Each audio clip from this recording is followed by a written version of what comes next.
एक और बड़ी खबर बता दें, इस वक्त चंडीगढ़ में स्कूलों की छुट्टी कर दी गई है। जाहिर तौर पर जो हालात हैं, 2 दिन फिलहाल स्कूल बंद रहेंगे, ये डिक्लेयर किया गया है। स्कूलों की छुट्टी कर दी गई है। इससे पहले हमने देखा था वर्कशॉप चलाए जा रहे थे, स्कूलों में भी बच्चों को किस तरीके से खुद को सुरक्षित करना है वो भी सिखाया जा रहा था। लेकिन इस बीच जो हालात हैं उसको देखते हुए एहतियातन फिलहाल 2 दिनों के लिए स्कूल बंद रहेंगे चंडीगढ़ से।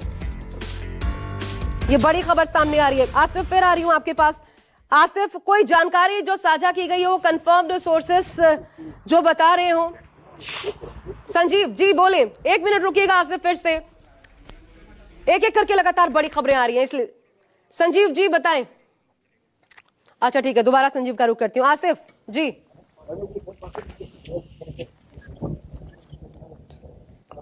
देखिए, यहाँ पे औपचारिक रूप से फिलहाल यहाँ है जो एजुकेशन मिनिस्टर है, उन्होंने घोषित किया है कि कल फिलहाल स्कूल बंद रहेंगे। कश्मीर घाटी के सभी स्कूल कल बंद रहेंगे और इसके साथ साथ जो श्रीनगर एयरपोर्ट का इलाका है, यहाँ पर भी अभी सायरन्स थोड़ी देर पहले सुनाई दी गई, लेकिन एयरपोर्ट के आसपास का इलाका बिल्कुल सुरक्षित है। यहाँ पे कोई भी किसी तरह की कोई खबर नहीं आई है। इस बीच जो नियंत्रण रेखा के इलाके हैं बारामूला और कुपवारा में, यहाँ पर हालांकि पाकिस्तान की तरफ से कुपवारा में युद्ध विराम का उल्लंघन किया गया, लेकिन वहां से भी किसी तरह के हताहत की कोई खबर नहीं है। और साथ ही साथ ऑफिशियल सोर्सेज से जो हमें जानकारी मिली, दक्षिणी कश्मीर का खुंदरू इलाका जो है, वहां पर 2 ड्रोन देखे गए थे, उन्हें नष्ट कर दिया गया है और वहां पर भी अब बिल्कुल सेफ है, सिचुएशन अंडर कंट्रोल है। तो पूरा कश्मीर घाटी में हालांकि इस समय ब्लैकआउट है, पूरी कश्मीर घाटी की इलेक्ट्रिसिटी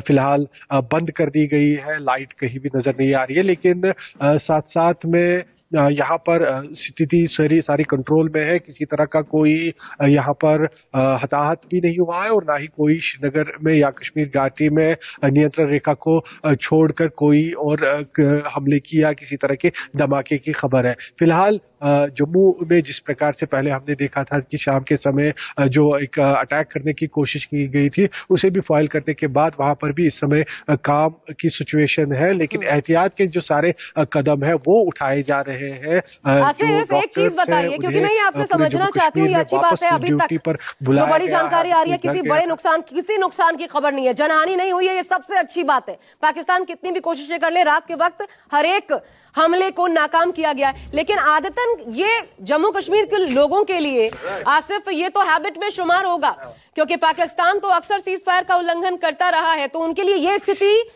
कितनी ज्यादा अलग थी फिलहाल जो कुछ होती नजर आ रही है?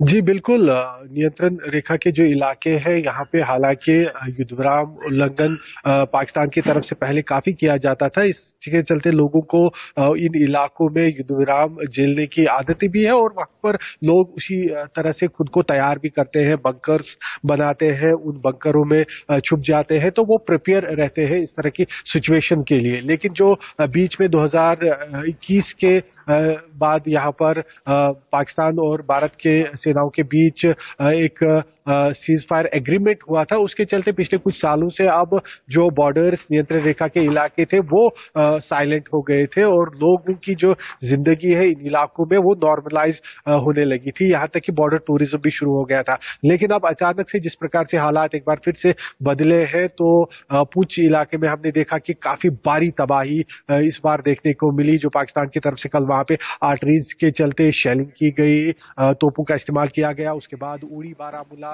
और कुपवारा में भी कई सारे घर जल गए, कई लोग घायल हो गए। तो आज एक बार फिर से यहाँ पर जो पुराने सालों के दौरान लोग झेलते थे इस तरह के युद्ध विराम उल्लंघन के हालात, वो लोग दोबारा से झेल रहे हैं। लेकिन इसके बावजूद प्रशासन की तरफ से काफी सारे लोगों को, बहुत सारे लोगों को सुरक्षित स्थानों पर शिफ्ट किया गया है। काफी सारे लोग खुद अपने से जो है बॉर्डर के नजदीक के इलाकों से शिफ्ट होकर अपने परिजनों के यहाँ या दूसरी जगहों पर शिफ्ट हो गए हैं। तो जो अब पाकिस्तान की तरफ से इन इलाकों में युद्ध विराम उल्लंघन किया जा रहा है, उसके चलते यहाँ पर कोई हताहत की खबर फिलहाल इसके चलते नहीं है। और साथ ही साथ कश्मीर घाटी के जो श्रीनगर और दूसरे टाउन जैसे इलाके हैं, यहाँ पर अब क्योंकि इलेक्ट्रिसिटी भी पूरी कश्मीर घाटी में बंद हो गई है, तो लोगों में पैनिक थोड़ा जरूर है टाउन्स में, क्योंकि टाउन्स में पहली बार कई सारे लोग इस तरह के हालात देख रहे हैं, सायरन बज रहे हैं। उसके चलते लोगों में थोड़ा सा डर तो महसूस किया जा रहा है, लेकिन प्रशासन और सरकार की तरफ से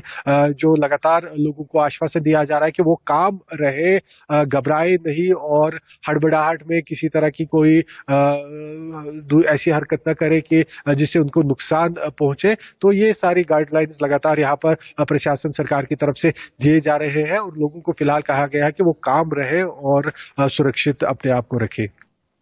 बने रहेगा लगातार आसिफ, हम आपसे अपडेट लेते रहेंगे। इस वक्त पवन मिश्रा से एक अपडेट लेते। पवन, किस तरह की बैठकें हो रही हैं और फिलहाल इस वक्त तमाम जो बॉर्डर एरियाज हैं वहां से किस तरह की अपडेट्स दिल्ली तक पहुंच पा रही हैं?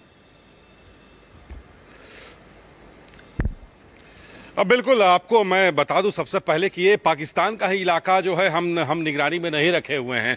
जब पाकिस्तान जो है चिन्हित जगहों पर बार बार ये अटैक पहले से ही करता आ रहा था, जब हमारे बॉर्डर सिक्योरिटी फोर्स उसके नाकाम करते आ रही थी, तो ये पूरे तैयारियों को सिलसिलेवार तरीके से जोसेफ कुरैशी ने जो बताया था कि कैसे जो है 9 जगहों पर हमला किया गया था, कैसे सैटेलाइट फोन का इस्तेमाल आतंकियों ने जब हमारे देश में प्रवेश किए तब किया था, तब से लेकर अब तक का हम आपको बता रहे हैं कि अब जो पाकिस्तान की तरफ से जो अटैक करने की कोशिश किया गया, हालांकि उसे विफल कर दिया गया है, तो हम इसे ये नहीं मान रहे कि अगला अटैक वो नहीं कर सकता है। तो हम रक्षा मंत्री ने साफ तौर पर आज एक कार्यक्रम में कहा था कि तुम एक कदम आगे बढ़ोगे तो हम 100 कदम आगे बढ़ सकते हैं, अगर तुम हमें ललकारोगे तो हमें ललकार से कोई फर्क नहीं पड़ता है। तो आपको बता दें कि अरुणाचल प्रदेश का इलाका हो या फिर उत्तराखंड का इलाका हो, जहां जहां से सीमावर्ती इलाका आपको नजर आ रहा है, जहां अंतर्राष्ट्रीय सीमा लगती है, वहां पर ही पूरी तरह से कमांड फोर्सेस को जो है सख्त आदेश दिया गया है। साथ ही साथ एसएसबी जो है, जो सीमा रेखा पर रहती है अंतर्राष्ट्रीय सीमा पर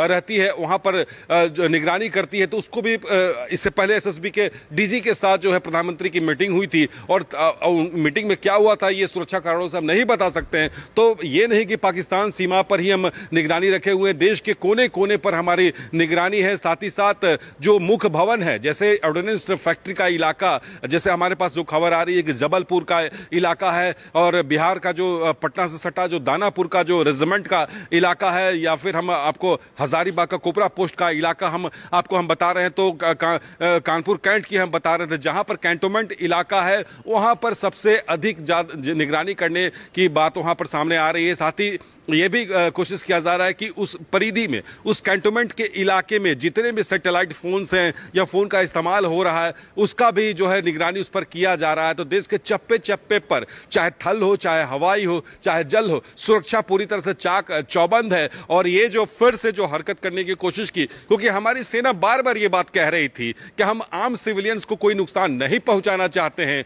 ऑर्डिनेंस इलाके में हम कोई नुकसान नहीं पहुंचाना चाहते हैं, हमारा टारगेट सिर्फ आतंक का गढ़ है, हमारा टारगेट सिर्फ आतंकी है, हम उसे ही खत्म करना चाहते हैं। लेकिन उसके बदले की भावना को आप देखिए जो पाकिस्तान की तरफ से किया गया, जहां पर हमारे रिहायशी इलाके हैं वहां पर हमले करने की कोशिश किया गया। हालांकि अभी तक कोई आधिकारिक पुष्टि नहीं हुई है कि क्या जानमाल इसमें गया है या नहीं गया है, लेकिन इसका जवाब तो भारत, तो हमारी सेना जरूर देगी। और वो मुंह जवाब दिया भी जा रहा है, जो ये पहले ही कह चुके हैं साफ। और लगातार दूसरी तरफ डिप्लोमेटिक लेवल पर हम देखें तो भारतीय विदेश मंत्री लगातार, चाहे वो यूरोपियन यूनियन के उपाध्यक्ष, उनसे उनकी बात हुई है, अमेरिकी विदेश मंत्री ने फोन किया था, उनसे बात हुई है, इटली में भी यहां पर बात हुई। तो अलग अलग तमाम लोगों को यह बताया भी जा रहा है कि अब तक जो टारगेट किया था हमने, वो आतंकी अड्डों को तबाह किया था ऑपरेशन सिंदूर के तहत, जहां जहां से लगातार आतंकियों को पाकिस्तान ट्रेनिंग दे रहा था और उनके जरिए भारत में हमले करवा रहा था। लेकिन अब चूंकि अगर वो पंजाब के इलाके में ड्रोन से हमला करने की कोशिश करता है, जम्मू में ड्रोन से हमले की कोशिश करता है, ड्रोन भेजने की कोशिश राजस्थान में करता है या किसी और बॉर्डर एरिया में करता है, हम पूरी तरह से तैयार है जवाब देने के लिए। और यह एक बार फिर से साफ किया गया है कि अगर किसी भी तरह की कोई कार्रवाई हुई तो उसका जवाब दिया जाएगा। और ज्यादा दूर नहीं है, केजे श्रीवास्तव से जरा राजस्थान को लेकर अपडेट ले लेते हैं। 1000 किलोमीटर से ज्यादा लंबी सीमा जो है वो राजस्थान की लगती है पाकिस्तान से। किस तरह की अपडेट्स हैं जैसलमेर से, तमाम जो कैंप्स हैं वहां से, और क्या गुजरात से भी कोई अपडेट आपके पास है, क्योंकि वहां पर भी हम कुछ बॉर्डर वहां पर शेयर करते हैं।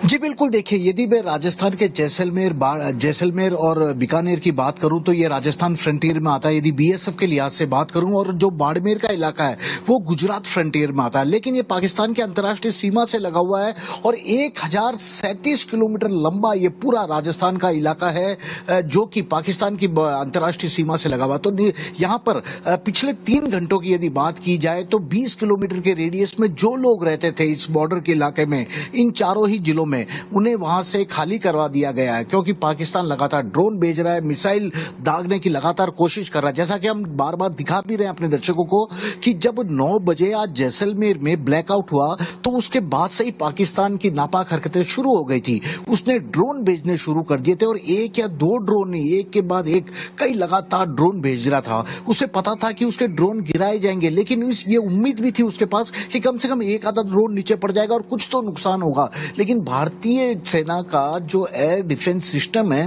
वो इतना मजबूत था कि सभी को आसमान में उड़ा दिया उसने, तो एक से भी कोई नुकसान नहीं हुआ है।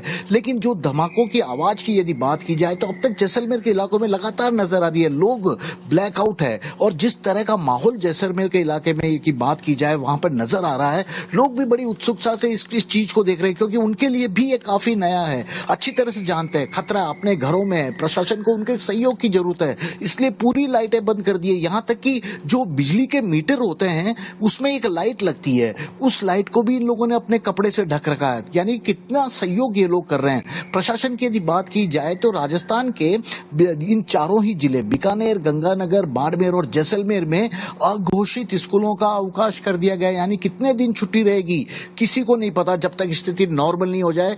वहां के निजी और प्राइवेट और सरकारी स्कूलों की छुट्टी कर दी गई है। राजस्थान सरकार की ओर से जितने भी सरकारी डिपार्टमेंट में, चाहे वो मेडिकल हो, चाहे पुलिस हो या कोई दूसरा डिपार्टमेंट हो, उसके अवकाश, वहां पे काम करने वाले कर्मचारियों के अवकाश को रद्द कर दिया गया, ताकि पाकिस्तान की यदि किसी नापाक हरकत से कोई भी घायल होता है तो भी उसका वक्त पर सही तरीके से इलाज हो जाए और पाकिस्तान को बताया जा सके कि वो जितना गलतफहमी पाल रहा है हिंदुस्तान को लेकर, उसके सभी मंसूबों को किस तरह हम लोग मिलजुल कर नाकाम करने में सक्षम है। तो कुल मिला सभी लोग अपने अपने स्तर पर अपना अपना योगदान प्रशासन को दे रहे हैं। और लगातार दूसरा दिन है जब ब्लैकआउट हो रहा है, क्योंकि कल तो केंद्रीय गृह मंत्रालय के निर्देश पर यह पूरा ब्लैकआउट हुआ था। राजस्थान के लगभग सभी जिलों में ब्लैकआउट कर दिया गया था, लेकिन आज दूसरा दिन भी है जहां पर बॉर्डर के इलाकों में ब्लैकआउट कर दिया गया और सुबह 4 बजे तक कोई अपने घरों की लाइट नहीं जलाएगा। स्वेच्छा से लोग आ रहे हैं, ये बहुत अच्छी बात है, क्योंकि अच्छी तरह से जानते हैं कि इस वक्त सबके सहयोग, जो जितना सहयोग कर सकता है वही बेहतर कहलाएगा, वही सब उसकी वक्त की जरूरत भी है, और यही कारण लोग भी अपनी ओर से पूरी सहायता कर रहे हैं। मुख्यमंत्री भजनलाल शर्मा ने केंद्रीय इनपुट के आधार पर अभी इंटेलिजेंस के अधिकारियों के साथ बैठक की, बॉर्डर एरिया की जिला कलेक्टर और दूसरे अधिकारियों के साथ बैठक की। उन्होंने वहां पर खून तक, यानी कि ब्लड बैंक को भी एक्टिव रखने के लिए कहा गया है। जयपुर और दूसरे जो जिले हैं वहां से अतिरिक्त एम्बुलेंस वहां बॉर्डर इलाके में भेजी जा रही है, क्योंकि जानते हैं कि पाकिस्तान से सटा ये सभी राजस्थान का 4 जिले हैं, बॉर्डर के इलाके हैं, तो वहां पर हो सकता है पाकिस्तान ज्यादा नुकसान पहुंचाने की कोशिश करे। तो ऐसे में उस स्थिति को ले भी प्रशासन पूरी तरह अपने आप को तैयार करने में